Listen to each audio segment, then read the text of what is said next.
Masechet Nedarim Daf Samer Zayin, on va commencer le nouveau Perek, donc la dernière ligne de Samer Vav Amud Bet. La Mishnah. Na'ara hameorasa aviha u ba'ala mefirin nedareha. Hefer ha'av velo hefer ha'ba'al, hefer ha'ba'al velo hefer ha'av, eno mufar, ve'en tzarich lomar shekiem ehad mehen. C'est-à-dire, pour comprendre ce sujet, il faut rappeler le din de la Torah, selon lequel un neder, un vœu, un serment peuvent être annulés. Normalement, il faut aller chez le Hacham ou un Beddin et ils vont nous dire mutarlach, mutarlach. Alors après, c'est une mahloket. Est-ce qu'il faut un petah ou bien il est suffisant d'avoir une harata? C'est-à-dire, est-ce qu'il est suffisant de dire au Hacham je regrette le neder et puis il nous dit mutarlach et c'est comme ça qu'il annule, ou bien l'annulation des vœux doit être basée sur un pétah, c'est-à-dire une ouverture. C'est quoi une ouverture? C'est qu'il faut trouver une faille. Par exemple, on dit à la personne, si tu savais que les conséquences de ton éder auraient été telles, et il nous dit, dans ce cas, c'est sûr que je ne me serais jamais engagé dans ce serment ou dans ce neder, dans ce cas-là, le Hakam va lui dire mutarla. Donc jusqu'à présent, nous avions appris la notion de hatarat nedarim, l'annulation des vœux classiques, qui se fait par le Hakam. Mais maintenant, nous allons parler d'une annulation des vœux qui se fait soit par le mari, soit par le papa, en fonction de l'âge et des circonstances. C'est-à-dire, une jeune fille célibataire, ou fiancée, ou mariée. Une jeune fille célibataire, est-ce que son papa peut annuler ses nedarim? Alors il y a 3 âges. Une fille, elle vit d'abord l'enfance, ensuite l'adolescence, et ensuite l'âge adulte. En hébreu, ketana, nahara, bogeret. La Torah donne au papa un pouvoir sur sa fille. D'ailleurs, il peut même la donner en mariage, par exemple, n'est-ce pas? Alors, quel est le din du neder d'une ktana? Lorsque la petite a fait un vœu, est-ce que son père peut annuler les vœux de sa fille? Bin ureha betavia. Lorsqu'elle est adulte, c'est sûr que non. Bogeret. Elle a déjà 12 ans et demi, elle est autonome, majeure et vaccinée, c'est sûr que son papa n'a pas le pouvoir d'annuler ses vœux. Car elle est déjà autonome. Comment? Sauf si elle est sur son toit. Non, pas du tout. Pas du tout. C'est une question d'âge. À partir du moment où elle est bogeret, elle a 12 ans et 6 mois, elle n'est plus dans le réchou de son père. Pour rien au monde. Ni la donner en mariage, ni même ce qu'on a vu pour une ktana, la vente comme esclave quand elle est jeune, il ne peut pas, ça, déjà, quand elle est nahara, déjà il ne peut plus. Il n'a plus aucun srout, bemaraseyadeha, bemetziata, rien. Et certainement pas la hatarat nedarim, la farat nedarim. D'ailleurs, je le fais remarquer que pour un hacham, on dit hatarat nedarim. Et pour le père et pour le mari, on dit hafarat nedarim. La traduction en français est la même, annulation des vœux, mais en hébreu, ce n'est pas du tout le même verbe. Là, c'est lehatir et un neder, hatarat nedarim, et l'autre, c'est lehafer et un neder. On verra plus tard que le hacham, il est oker neder me'ikaro, tandis que le mari, il est migaz gaïz, c'est-à-dire, le hacham, il fait en sorte que le neder, depuis le début, n'en était pas un. Il annule rétroactivement. En kerneder me'ikaro, quand il y a un pétah, c'est comme si c'était un neder betaout. Alors que pour le mari ou pour le papa, quand ils annulent les vœux de la fille ou de la femme, migaz gaïz. Le neder était un neder jusque-là, mais la Torah a donné le pouvoir de le rompre, d'interrompre le neder. Migaz gaïs, gozez, il coupe. Je ferme la parenthèse, juste pour vous dire qu'il y a une différence fondamentale entre l'annulation des vœux réalisés par un hacham, par rapport à n'importe quel individu, ou l'annulation des vœux réalisés par le papa pour sa petite, ou le mari pour sa femme. Je reviens donc à l'annulation des vœurs. Vous pouvez répéter, s'il vous plaît, ce que vous venez de dire? Alors, vous avez dit, le papa ou le mari, la Torah donne le pouvoir d'annulation des vœux. Oui. Et pour le hacham?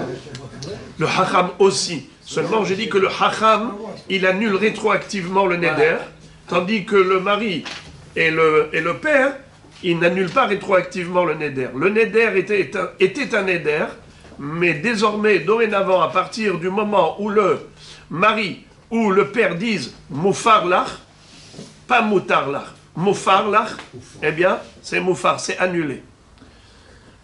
Peu importe l'expression, comment il a dit ça, en tout cas, il a exprimé un mécontentement de ce neder. Nous verrons que le mari n'a pas le pouvoir d'annuler toutes sortes de nedarim, uniquement des nedarim qu'on appelle nidre inouï nefesh, et des nedarim chez Beno le Bena, c'est-à-dire des choses qui touchent à l'intimité, c'est là que le mari a un pouvoir, comme par exemple, elle a fait un neder de ne pas se maquiller, par exemple, eh bien ça déplaît au mari, ça s'appelle Dvarim chez Beno le Bena, il peut lui annuler ce genre de neder, ou bien par exemple, nidre inouï nefesh, elle a fait un neder de s'infliger des mortifications, de jeûner par exemple. Le mari peut annuler ce genre de neder. C'est ça ce que le mari a comme pouvoir, contrairement au hacham qui peut annuler toutes sortes de nedarim. Alors je reprends les bases. Parlons d'abord de l'annulation du père, ensuite parlons de l'annulation du mari, et après parlons de l'annulation du fiancé. Et après, on comprendra les détails par la suite. Mais d'abord, qu'on ait les bases. Dans la Torah, on retrouve cette possibilité qu'a le papa d'annuler les vœux de sa fille. Et quand j'ai dit sa fille, il y a 3 âges chez une fille. Petite, adolescente, adulte. Petite, c'est jusqu'à 12 ans. Adolescente, c'est entre 12 ans et 12 ans et demi. Adulte, c'est au-delà de 12 ans et demi. Quand elle est adulte, le père n'a aucun pouvoir, à aucun niveau. Quand elle est petite, le père a tout pouvoir sur sa fille. Mais à ce moment-là, quand elle est petite, on ne parle pas de Hatarat Nedarim, de Hafarat Nedarim, vu que son Neder n'en est même pas un. À partir de quand le Neder d'une fille est considéré comme tel? Alors, écoutez bien un grand hidouche, c'est que normalement, bar mitzvah, c'est à partir de 13 ans, et bat mitzvah, c'est à partir de 12 ans. Mais au niveau des nedarim, la Torah dit, ish, qui affli l'indor neder nazir lachem, qui affli, puisque c'est écrit, qui affli, mouflé à samour le ish. C'est-à-dire que même un an avant la bar mitzvah ou la bat mitzvah, le neder peut être considéré neder si l'enfant est conscient du sens du neder, de la signification du neder. Ils savent qu'un neder, c'est un engagement vis-à-vis de Dieu. C'est-à-dire que la parole n'est pas futile et que ce qu'il dit, ce ne sont pas des paroles vaines. Si après interrogation et enquête, on voit que l'enfant est conscient, il est considéré comme déjà grand pour les nedarim, alors que on est dans l'année avant bar mitzvah ou bat mitzvah. Alors maintenant, jusqu'à quand le papa, depuis quand et jusqu'à quand le papa peut annuler le neder de son fils, pardon, de sa fille 11 ans de sa fille. Depuis quel âge? 11 ans. 11 ans. Si elle sait qu'elle est longue. Elle a compris le sens du neder. Très bien. Yodat leshem nadara. Et jusqu'à quand? Bravo, jusqu'à 12 ans et demi. Hazak ou Baruch. Ça ne peut pas être plus tôt, parce que le neder n'a pas de sens, et ça ne peut pas être au-delà de 12 ans et demi, parce qu'elle n'est plus Nahara, elle est désormais Gedola. Alors, quand elle est Ktana Nahara, c'est la tranche d'âge durant laquelle le papa a le pouvoir d'annuler les vœux de sa fille. C'est ce que la Torah dit, bin Urea, bet Avia. Quand elle est Nahara, elle est dans le reshoot de son père, dans la maison de son père. Deuxième cas de figure, une femme mariée. Et là, il n'y a plus une question d'âge. La femme qui est mariée, elle est sous la tutelle de son mari. On verra que le mari a le pouvoir d'annuler les vœux de sa femme. Hafarat Nedarim. Et comme je l'ai dit, on parle de quel secteur de Neder? Nidre, Inouï, Nefesh, et Dvarim, Shebeno, Lebena. Des choses qui sont en rapport avec le mari. Ça veut dire que ça touche à l'intimité. Et aussi lorsqu'il s'agit de souffrance. De Inouï, Nefesh. Qu'est-ce que la Mishnah va nous enseigner? La Mishnah va nous enseigner le din d'une Nahara qui est Meorasa. C'est-à-dire, elle est dans cet âge-là où normalement, si elle n'était pas fiancée, elle était sous la tutelle de son père. Son père aurait pu annuler les Nedarim à lui tout seul. Mais maintenant, elle est fiancée. Donc, elle est déjà un pied dehors, en dehors de la maison. C'est-à-dire qu'elle est à moitié chez son père et à moitié déjà chez son fiancé. Pour maintenant annuler les vœux, comment on fait? Il faut que les deux s'associent. Il faut que les deux lui disent Mofarlach, Mofarlach, Mofarlach. Donc, c'est ce qu'on va apprendre. Et deuxième enseignement, c'est la Hakama. Qu'est-ce que c'est que Hakama? Hakama, c'est confirmation. Imaginons par exemple le père ou le mari. Ils ont combien de temps pour l'annulation des vœux? Beyom Shamran, le jour même. C'est-à-dire à la tombée de la nuit, finish. Si quand ils ont entendu, ils n'ont pas réagi, eh bien, à la tombée de la nuit, ils ne peuvent plus faire la Farat Nedarim.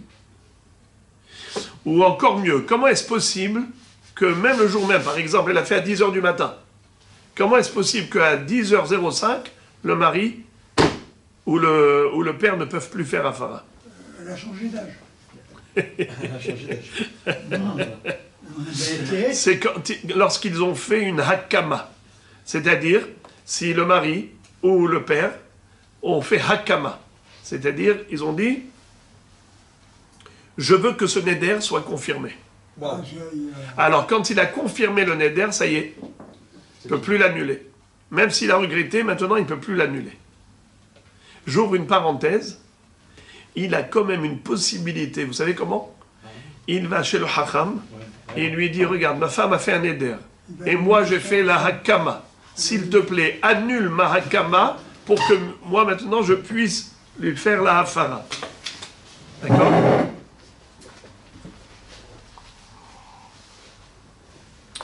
Donc, je vous donne comme ça, en vrac, des informations qui vont servir tout le long de l'étude des Dapim prochains, Be'ezrat Hashem. Je voudrais quand même vous lire juste les psukim dans la Torah Parashat Matot.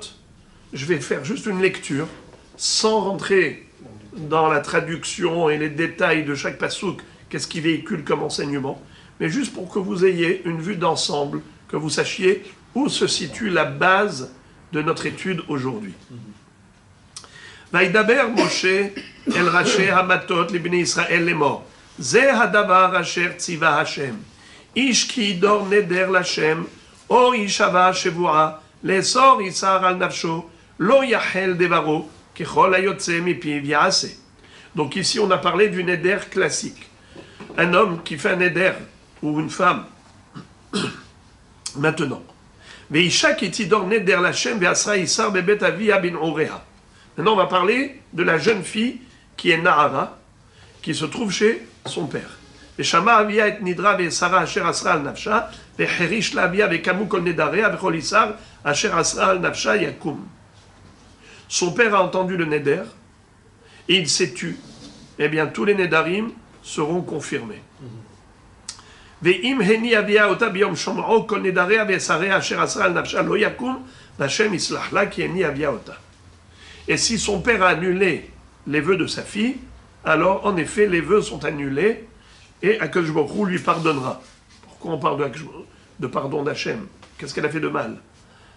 Rashi nous rappelle ce que la Gemara nous enseigne, qu'il s'agit d'une fille qui ne sait pas que son père lui a annulé les vœux. Et elle a transgressé. Alors est-ce qu'elle a fauté ou pas? Dans l'action, non. Dans l'intention, oui. C'est pour ça qu'il faut qu'Akadosh Baruch Hu lui pardonne sa mauvaise intention. Car elle ne savait pas que son père lui avait annulé les vœux. Et si elle va être pour un homme, on verra dans la Gemara plus tard que ça parle de fiançailles. Si elle s'est fiancée, elle avait sur elle des Nedarim.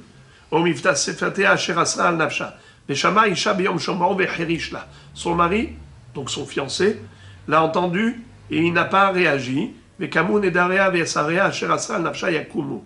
Eh bien dans ce cas-là, son silence, comme on dit, qui ne dit mot, consent. Son consentement est une confirmation, il ne pourra plus annuler.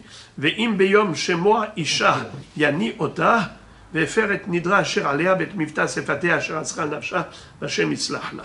Mais si il a annulé le neder quand il a entendu, alors en effet, le neder est annulé. Ve'neder almana ou grusha kol asher asra al nafsha yakum alea. Une femme qui est divorcée ou veuve, alors les Nedarim, puisqu'elle n'a pas de mari, et son père n'a aucun pouvoir sur elle, alors tous les Nedarim qu'elle aura fait, eh bien ce sont des Nedarim qui sont validés. Ils ne peuvent pas être annulés par le mari, puisqu'il n'y a pas de mari, ni par le père. J'ouvre une parenthèse, mais elle peut aller chez un haram. À chaque fois qu'on a dit que le mari ou le père ne peuvent pas annuler le Neder, mais elle peut aller chez le Chacham.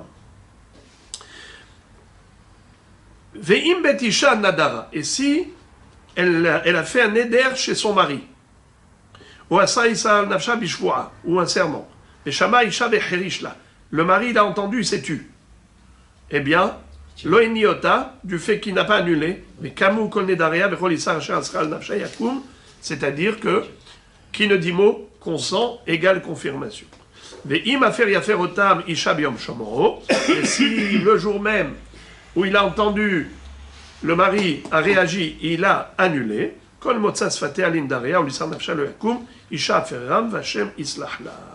en effet, le mari a annulé tous les nedarim de sa femme. Kol neder, bechol shebuat yisar le'anot nafesh, isha yekimenu v'isha yeferenu. Et ici, la Torah nous dit que les Nedarim, qui sont une souffrance, comme on a dit, elle s'est infligée une mortification, le mari peut valider et il peut également annuler.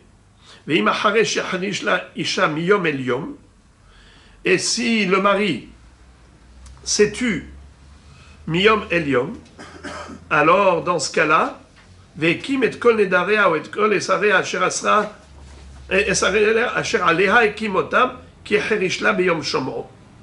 c'est considéré comme une validation, une confirmation du neder. Il ne pourra plus faire machine arrière. Et s'il va lui faire une afarat nedarim après le temps imparti, et à cause de lui, elle va croire que son neder est annulé, elle va le transgresser, c'est lui qui sera le coupable.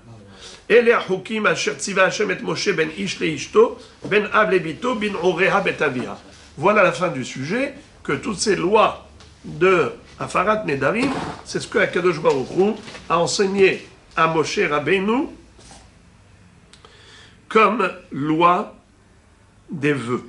Bin Ureha Betavia. C'est là que vous entendez la fameuse phrase dont je vous ai parlé tout à l'heure, à savoir que c'est quand elle est Nahara qu'elle est dans le réchoute de son père, mais pas lorsqu'elle est un bogeret. Pourquoi c'est écrit Miyom Eliom? C'est pour nous dire que c'est pas Meret Leret. 24 heures. C'est pas 24 heures. C'est Hatchetechchach, nous dit Rashi. Jusqu'à la nuit. Hein, jusqu'à la tombée de la nuit. Après ces introductions, on va commencer à étudier. Mishnah. Na'ara hameorasa aviha ou ba'la mefirin nedarea. Une jeune fille qui est Na'ara, c'est-à-dire entre 12 ans et un jour, et 12 ans et 6 mois.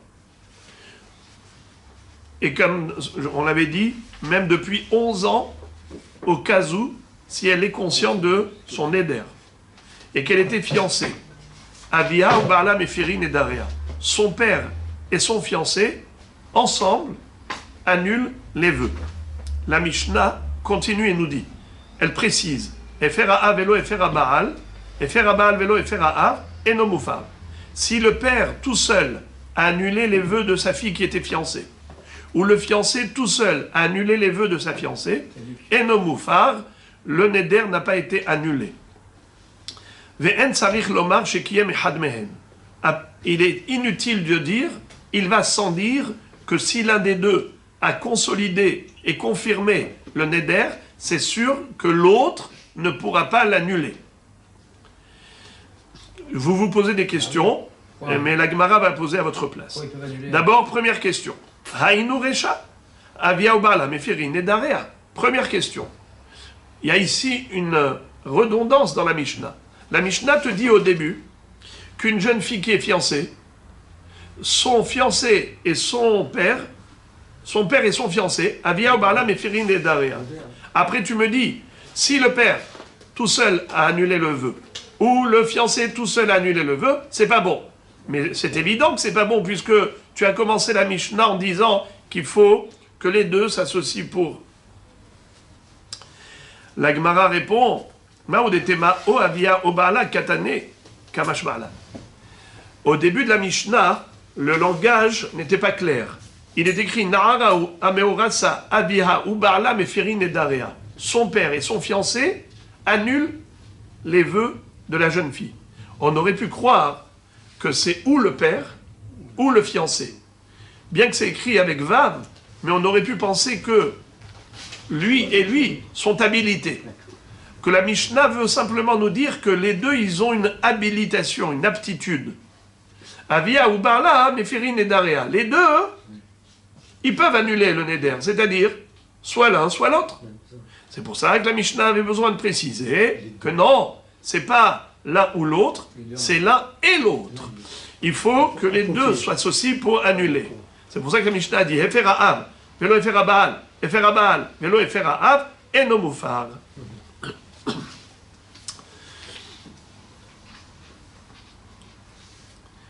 Maintenant, la Gemara se focalise sur la fin de la Mishnah. Ve'en tzarich lomar shekiem achad mehem. Lama li limitna? Hashta yesh lomar eferze beloze, velo klum, kiem echad mehem lama li. C'est-à-dire, la Mishnah a conclu en nous disant que si jamais l'un des deux avait confirmé le neder, désormais, il n'est plus possible de l'annuler. Étant donné qu'il fallait que les deux s'associent pour annuler le neder, si l'un d'entre eux, au lieu de l'annuler, il a validé, il a confirmé, comment ça s'appelle? Kiyem.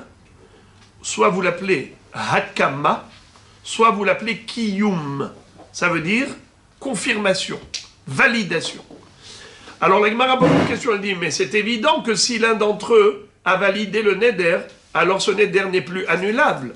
Vu qu'il faut que les deux s'associent pour l'annuler, donc évidemment que si l'un d'entre eux l'a validé, c'est évident que le neder n'est pas annulable. Comment tu veux que l'autre l'annule? Mais même si il n'avait pas validé activement, même le fait de rester passif, s'il ne s'associe pas pour annuler le neder, eh bien le neder n'est pas annulé, puisqu'il faut l'annulation active des deux. S'il y en a un qui reste passif et il ne veut pas annuler, eh bien le neder n'est pas annulable, n'est-ce pas? Alors à plus forte raison s'il le valide, à plus forte raison s'il fait un kiyum. Alors pourquoi la Mishnah conclut en disant Ve'en tzarich lomar shekiyem echad mehem. Il est inutile de dire que si l'un d'entre eux a été Mekayem, alors c'est sûr que c'est Kayam. Mais c'est évident, t'as pas besoin de me le dire. Puisque on n'a même pas besoin qu'il soit actif dans le Kiyum. Même s'il est passif.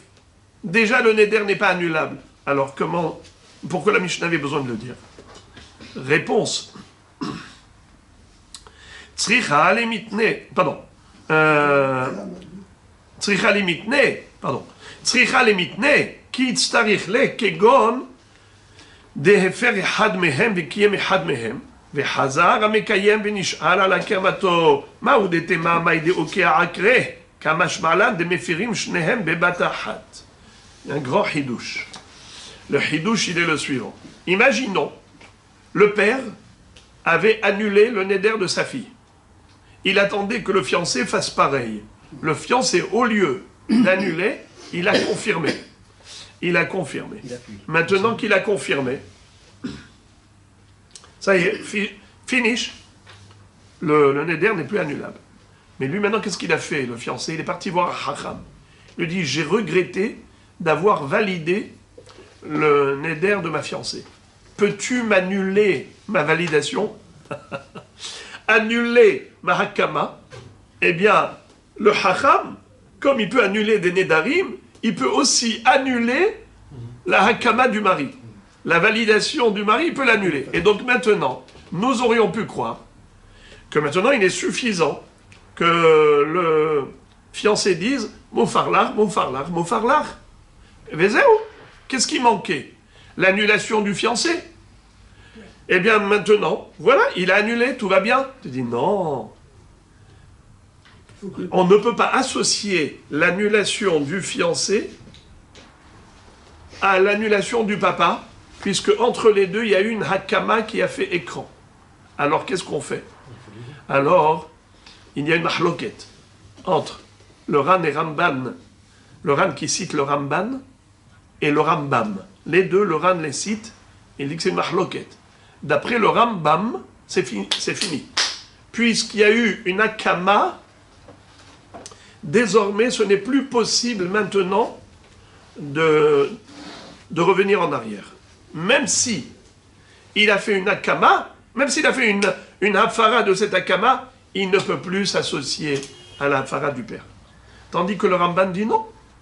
Ce que la Gemara veut dire, c'est simplement que si le fiancé fait une annulation de sa hakama, et ensuite il fait une hafara pour le neder de sa femme, ça ce n'est pas bon. Qu'est-ce qu'il faut? Il faut que les deux se donnent la main, et les deux ils répètent maintenant, ensemble, c'est Moufarlar, Moufarlar, Moufarlar. Ensemble ou un après l'autre. Mais ça veut dire qu'il faut que le papa, qui avait déjà fait une première annulation, eh bien qu'il refasse une annulation.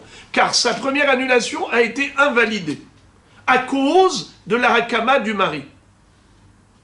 Même si le mari maintenant, le fiancé, a fait une annulation de sa hakama, il ne peut pas se suffire de faire juste une hafara pour compléter la hafara du père. Tu dis voilà, tu as la hafara du père, tu as la hafara du mari, tout va bien. Non! Il faut refaire tous les deux en même temps. C'est-à-dire que maintenant que le mari, le fiancé, a levé sa hakama, eh bien, il faut que la hafara du père et du fiancé soient ensemble ou consécutives. Mais on ne peut pas associer deux éléments qui ont été cassés, qui ont été scindés par la hakama du mari. J'espère que je me suis fait comprendre. Alors, je relis ça dans le texte. Pourquoi on avait besoin de dire que si le fiancé, il a fait kiyum, alors c'est sûr que ce n'est pas bon. Quel est le chidouche? La réponse, tzricha lemitne, ki itzterich le, kegon, dehefer echad mehem, vekiyem echad mehem. Il y en a un des deux qui a fait hafara, et l'autre il a fait kiyum, hakama. Vechazar amekayem, venish'al al hakamato. Ensuite, celui qui a fait kiyum, il est parti chez un hacham, et il a annulé sa hakama. Mahou detema, tu aurais pu dire, maïdeuke akre, puisqu'il a annulé sa hakama, alors tout va bien. Il suffit maintenant juste qu'il fasse hafara, et c'est tout. Kamash ma'alan, demefirim shnehem bebatahat. C'est ça que la Mishnah vient te dire, qu'il faut absolument qu'ils fassent la Hafarat Nedarim ensemble et pas avec une interruption d'une Hakama comme celle-là. Et maintenant, la Gemara va rentrer dans le vif du sujet. Après qu'on ait compris la nécessité des 3 enseignements de la Mishnah, on va rentrer maintenant dans les Limodim. La Gemara demande Venara ameurasa, avia ou bala mefirin nedareha, minalan. D'où sait-on, où est-ce qu'on retrouve dans la Torah que l'annulation d'une jeune fiancée se fait par le père et le fiancé? Nachon? La Gemara dit, on apprend du pasuk. Ve'im hayo tihye le'ishun darea aleha, mikan le'na'ara me'orasa, she'aviha u ba'ala mefirin nedareha. Qu'est-ce que ça veut dire? On a 2 psukim, c'est comme ça que le Ran explique. On a le pasuk qui va parler plus tard de la femme mariée. Et on a, juste avant la femme mariée, il y a un passage qui nous parle de Ve'im hayoti ish, undarea alea. Et juste avant, on a l'annulation du père. Donc, tu as l'annulation du père qui est enseignée dans la Torah.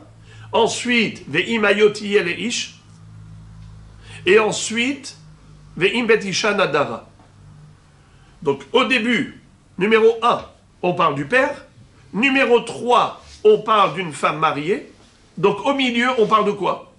On parle d'une fille fiancée. Et il est dit à ce propos, Ve'im hayoti ish.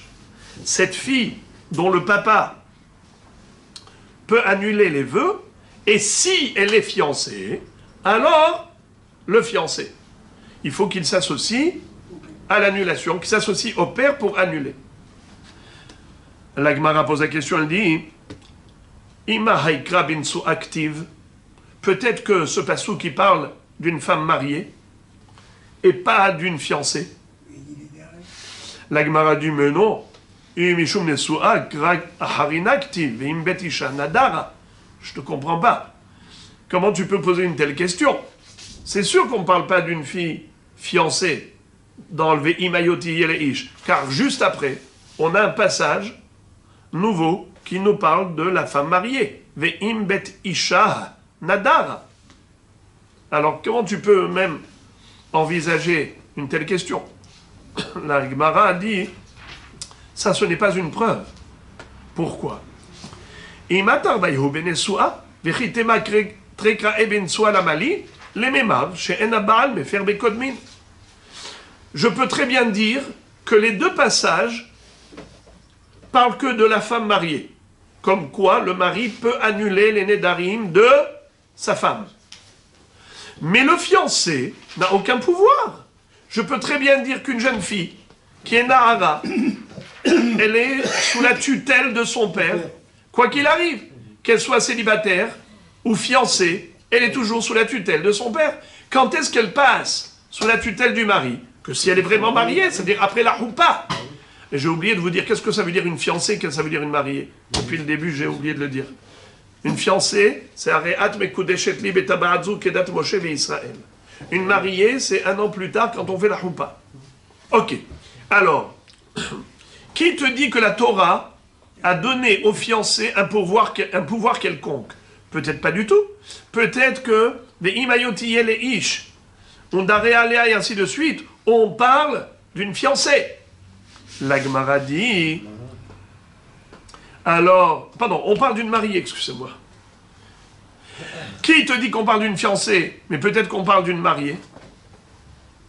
La Gemara dit, alors pourquoi on aurait besoin de 2 psukim qui parlent de mariée? On a déjà dit, il y a 1, 2, 3. 1, on parle de la jeune fille célibataire. 3, on parle de la fille mariée. Maintenant, le 2, c'est sûr qu'on parle d'une fiancée. La Gemara dit non. Le 2, ça peut être aussi une femme mariée. Alors pourquoi est-ce qu'on a le 2 et le 3 pour une femme mariée? Il dit parce que dans le 2, on te dit que une femme mariée, son mari, peut annuler ses vœux. Et dans le 3, on te dit, attention, Quand est-ce que le mari a le pouvoir d'annuler les vœux de sa femme? C'est seulement si elle a fait ses vœux quand elle était sous sa tutelle en tant que femme mariée. Aval en baal mefer bekodmin. Mais si elle avait fait des nedarim avant le mariage, ces vœux-là ne sont pas annulables par le mari. Il faut qu'elle aille voir un hacham pour faire un tarat nedarim. Et d'où tu l'apprends? Ve'im bet isha nadara. Ve'im bet isha nadara. Répétez cette phrase. Ça veut dire quoi, Ve'im bet isha nadara? De la maison de son mari. Bravo. Il y a le dagesh dans le he. C'est comme si c'était écrit Ve'im bet ish shelah nadara. Dans la maison de son mari. C'est pas Ve'im bet isha, c'est pas isha. C'est isha. Avec un dagesh dans le he. Comme ish shelah. Ve'im bet isha nadara. Et si c'est dans la maison du mari qu'elle a fait le neder, sous-entendu que le mari ne peut annuler que des nedarim qu'elle a formulés quand elle était sous sa tutelle, mais non pas des nedarim qu'elle a nés avec elle d'avant. Alors, voilà pourquoi on a besoin de deux passages qui parlent du mari. Et donc la question revient à la case départ. Qui te dit que le fiancé a un pouvoir quelconque? Et comme on a dit dans la Mishnah, que pour une Nahara Meorasa, il faut Aviha ou Barla. Il faut l'association des deux. D'où tu as sorti ça?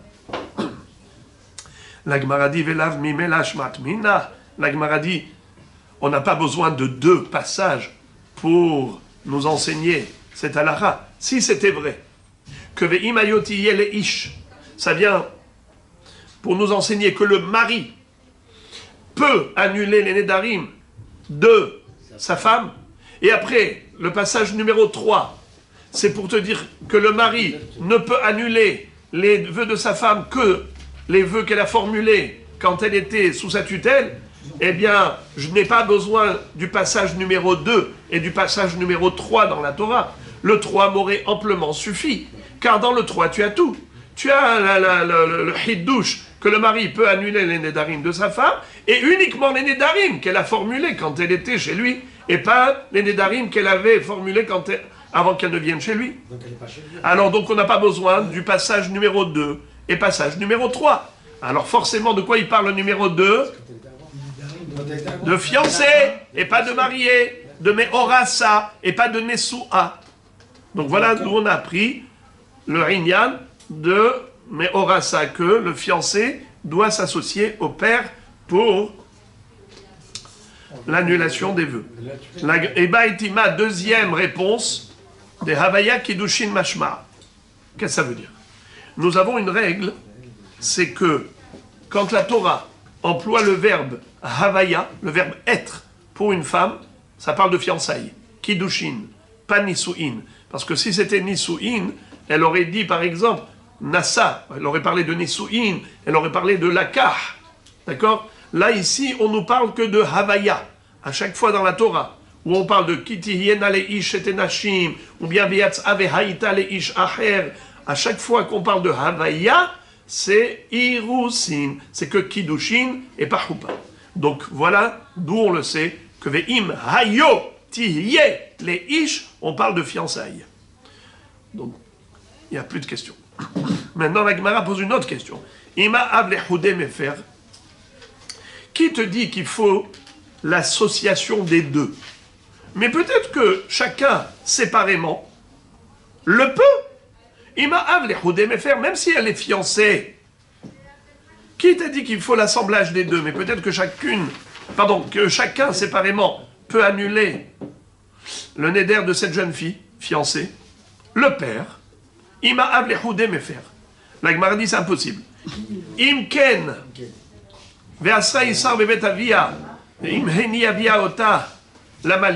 Pourquoi est-ce qu'on a besoin de dire que le papa, quand il peut annuler les vœux de sa fille quand elle est célibataire? Mais si déjà, quand elle est fiancée, le papa, lui tout seul, peut annuler les vœux de sa fille fiancée, alors à plus forte raison quand elle est célibataire. Donc ça n'a pas de sens de dire que le père peut annuler les vœux de sa fille. Alors si tu vois que la Torah avait besoin de le dire, mashma, que quand elle est fiancée, il ne peut pas se suffire. Il ne peut pas, lui tout seul, annuler les vœux de sa fille. Il doit obligatoirement s'associer au fiancé. Ima av liv'e arus, ve'arus lehoudé mefer. Ok, tu m'as convaincu pour me dire que le père ne peut pas, à lui tout seul, annuler les vœux de sa fille quand elle est fiancée. D'accord ? Il a recours à l'accompagnement du arus. Mais qui te dit que l'inverse est également vrai? Peut-être qu'en effet, le père a besoin du gendre. Mais qui te dit que le gendre a besoin du beau-père? Imma avliv'e arus, aval arus lehoudé mefer, vechitema imken de katav, av de katav rahmana lamali, mi ba'ele de ihekim. Alors dans ce cas-là, tu vas me dire, si c'est ainsi, à quoi cela sert que la Torah nous dise que le père a la possibilité d'annuler, c'est-à-dire qu'il doit s'associer. Mais à quoi bon? Pourquoi est-ce que tu parles de l'association du père? Si tu dis que le gendre, à lui tout seul, il peut annuler. Le père tout seul ne peut pas annuler. Écoutez bien comment ça se passe. Le père, lui, il a fait annulation. Est-ce que ça sert à quelque chose? Non. Qu'est-ce qu'il attend?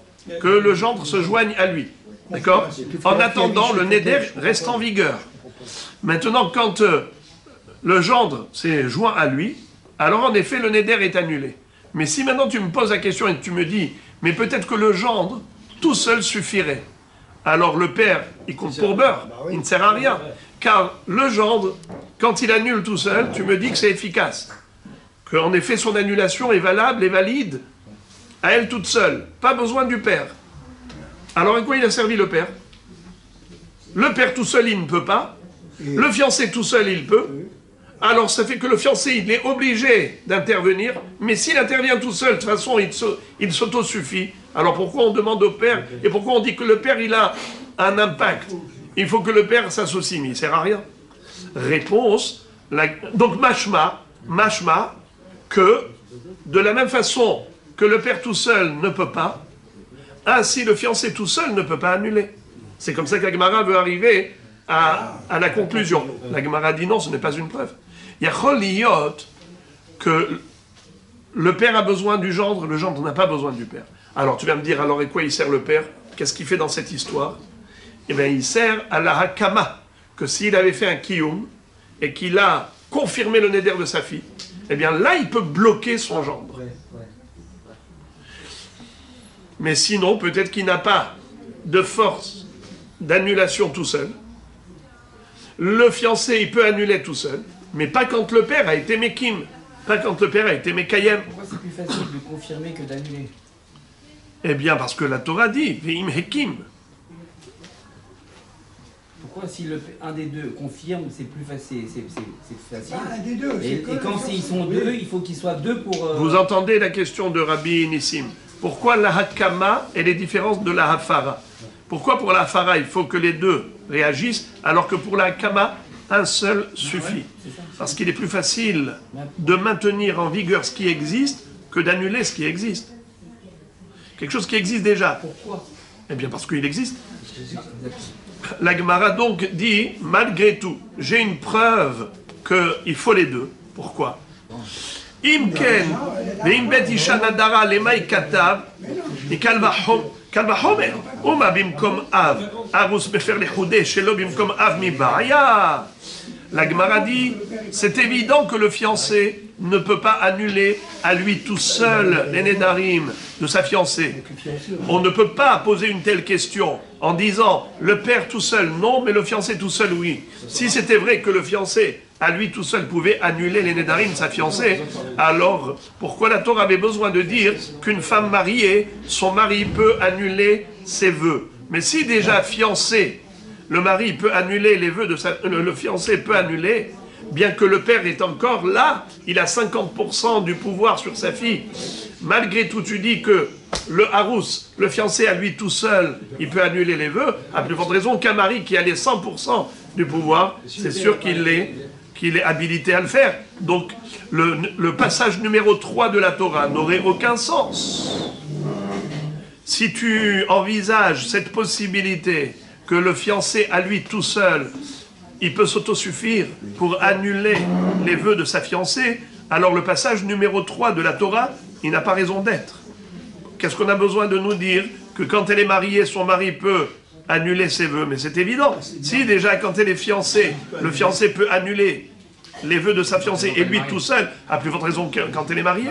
Et la vadaï, que quand elle est fiancée, ce fiancé ne peut pas tout seul. Il a recours à l'intervention du père, comme le père a recours à l'intervention du fiancé. La Gemara maintenant pose une autre question. Ima ve'im bet isha nadara lomar she'ena ba'al mefer bekodmin. Umine. Alors, pardon. La Gemara dit, ça ce n'est pas une preuve. Toute la preuve elle est basée sur le numéro 3. Du fait que le passage numéro 3 accorde au mari un pouvoir exclusif d'annulation des vœux de sa femme. Ça, c'est nécessaire que si tu me dis que le passage numéro 2 ne donne pas un pouvoir, un plein pouvoir au fiancé. Il n'a que 50% du pouvoir. Il n'a pas les 100%. Là, ça a un sens. Il y a passage numéro 2, le fiancé perd 50-50. Passage numéro 3, le mari, il a les 100%. Par contre, c'est ça ce qui t'a obligé et qui t'a poussé à arriver à cette conclusion. La Gemara dit non. Je peux très bien dire que le passage numéro 2 et passage numéro 3 accordent au mari les 100% du pouvoir. Alors, dans ce cas-là, tu vas me dire, à quoi sert donc le passage numéro 3? Il te dit, le passage numéro 3, à quoi il sert? À te dire que le mari ne peut pas annuler les vœux antérieurs au mariage.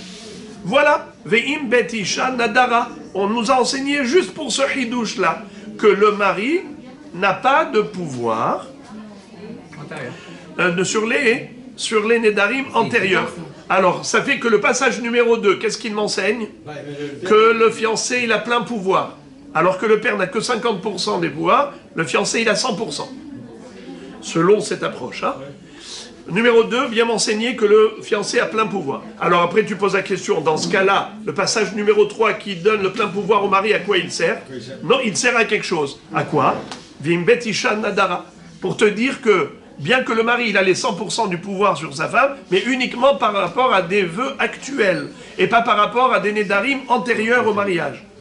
Alors, donc voilà. Donc dans ce cas-là, je peux insister, m'obstiner à dire que le fiancé, il a plein pouvoir. Tu n'as aucune preuve que le fiancé n'a pas plein pouvoir. Donc la question revient à la case départ. Comment j'aurais pu penser? Regarde. Je voudrais d'abord juste qu'on garde ça en tête, digérer. Et maintenant la Gemara répond très joliment. Umine arus mefer bekodmin. Qu'est-ce que ça veut dire? El alav mishum shutfute de av. Qu'est-ce que ça veut dire? Nous avons un pasouk à propos de Ve'imayot yele ish. Il est écrit comme ça. Undareha aleha. Qu'est-ce que ça veut dire? Que le fiancé peut annuler les vœux, même les vœux antérieurs de sa fiancée. Comment est-ce possible? Que le fiancé, il ait plus de pouvoir que le mari. Le mari, tu dis qu'il ne peut pas annuler les vœux antérieurs au mariage. Et le fiancé, oui. Et la lave mishum shutfute des âmes. Forcément, c'est qu'il est avec le père. C'est-à-dire que, grâce à qui le fiancé a un pouvoir d'annulation même des vœux antérieurs aux fiançailles, c'est parce qu'il n'est pas tout seul. Il est associé au papa. Et comme le papa avait un pouvoir sur les nédarim de sa fille avant les fiançailles, c'est ce qui fait que maintenant qu'elle est fiancée, alors ensemble, ils vont annuler les vœux de la fille et même des vœux antérieurs, grâce au père. Ça fait que, forcément, le fiancé a besoin du père, comme le père a recours au fiancé pour annuler les vœux de la fille.